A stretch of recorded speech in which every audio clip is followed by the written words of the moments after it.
Alors là, c'est pas tout à fait pareil, Louis Rossi. Alors Louis Rossi, il est pilote, manager, directeur commercial, logisticien, il fait tout. Regardez la veste déjà. Regardez, Parement fuchsia peut-être.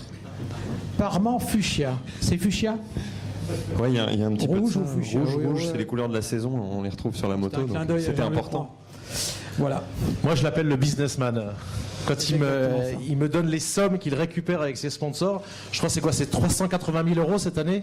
Ouais, c'est ça, on est sur des budgets qui ressemblent à ça pour une saison en Moto 3, donc c'est sûr que ça fait des très gros budgets. Maintenant, c'est pas moi qui l'ai choisi. La somme est inscrite sur le contrat et celle-là. C'était le budget qu'il fallait réunir pour pouvoir accéder à ce genre d'équipe, puisque c'est vrai que les années précédentes, on était sur des structures qui étaient plutôt des structures de gabarit privé. Et voilà, je pense qu'on a su beaucoup travailler, gagner en expérience.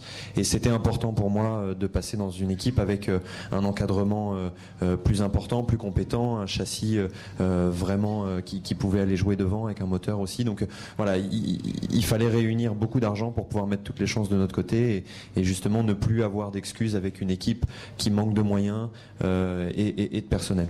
Parce que le budget, il est doublé par rapport à la dernière, c'est ça? Plus du double, puisque l'année dernière, j'étais à 150 000 € pour la saison. Et comment tu as fait pour récupérer toutes ces sommes?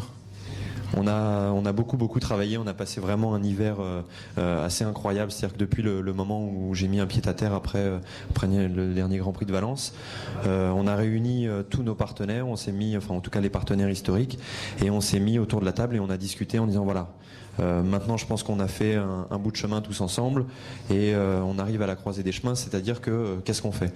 Est-ce qu'on va essayer de mettre vraiment le maximum pour briguer justement une équipe qui en valait vraiment la peine, ou est-ce que voilà, on continue avec des petits moyens et en faisant comme on pouvait?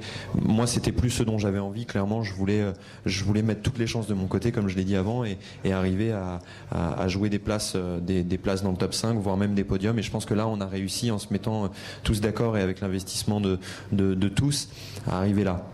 Donc pour répondre à ta question, finalement, ce qui a été l'hiver, on l'a passé vraiment à créer beaucoup de projets, à donner envie aux partenaires d'être à nos côtés, à créer des relations entre les entreprises et moi, vraiment des partenariats gagnant-gagnant, et puis aussi avec les partenaires institutionnels comme la Fédération française, le Conseil général et une ville. Enfin voilà, on s'est vraiment tous mis ensemble, et je tiens vraiment à remercier tout le monde, spécialement Jacques Boll et Claude Michy qui sont ici, puisque c'est vrai que ça fait déjà plusieurs années qui m'apportent leur soutien, et encore une fois cette année pour être là, c'est très important.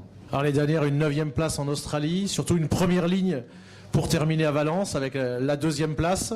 Cette année, l'objectif c'est quoi? C'est dans une équipe allemande avec l'ancien pilote Dirk Eidolf comme team manager, l'équipe Racing Germany. C'est vrai que l'année dernière, on s'est arrêté sur une très bonne note, en tout cas aux essais, puisqu'on était parti sur la première ligne, et c'était pour moi quelque chose de magique, puisque c'est vrai que en Grand Prix, faire une première ligne avec une RSW, c'était inattendu. Maintenant, c'était des conditions particulières. Je pense qu'il faut savoir remettre les choses à leur place. Et voilà, cette année, on a une machine pour faire ça dans des conditions normales. Moi, j'ai beaucoup travaillé avec Frédéric Cormaboeuf tout l'hiver pour en arriver là, et puis aussi avec Alain Bronec pour tout ce qui est Cormaboeuf, c'est pour le physique. Voilà, c'est ça. On a passé beaucoup de temps en Suisse, justement avec Alan et Alexis. Et vous avez fait quoi exactement? On a bavé. On a fait plein de choses. C'est trop long à expliquer, mais c'était dur. Donc voilà. Maintenant, je pense qu'on est prêt à faire enfin en tout cas, on espère faire ce genre de résultat, mais à la régulière sur du sec, puisqu'on a tout ce qu'il nous faut pour ça. Et les derniers essais à Gérèse là cette semaine?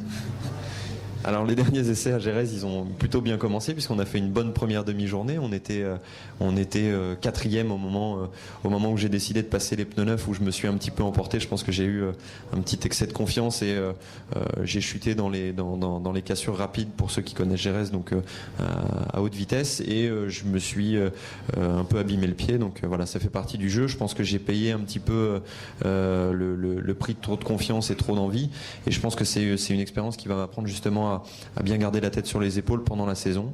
Et puis après, malgré tout, avec le pied un petit peu dans le sac, on a quand même réussi à rester 2e jusqu'au dernier jour en milieu de journée, et puis on finit 10e des essais, donc dans le coup, et ça confirme qu'on a une bonne équipe, une bonne moto, un bon package.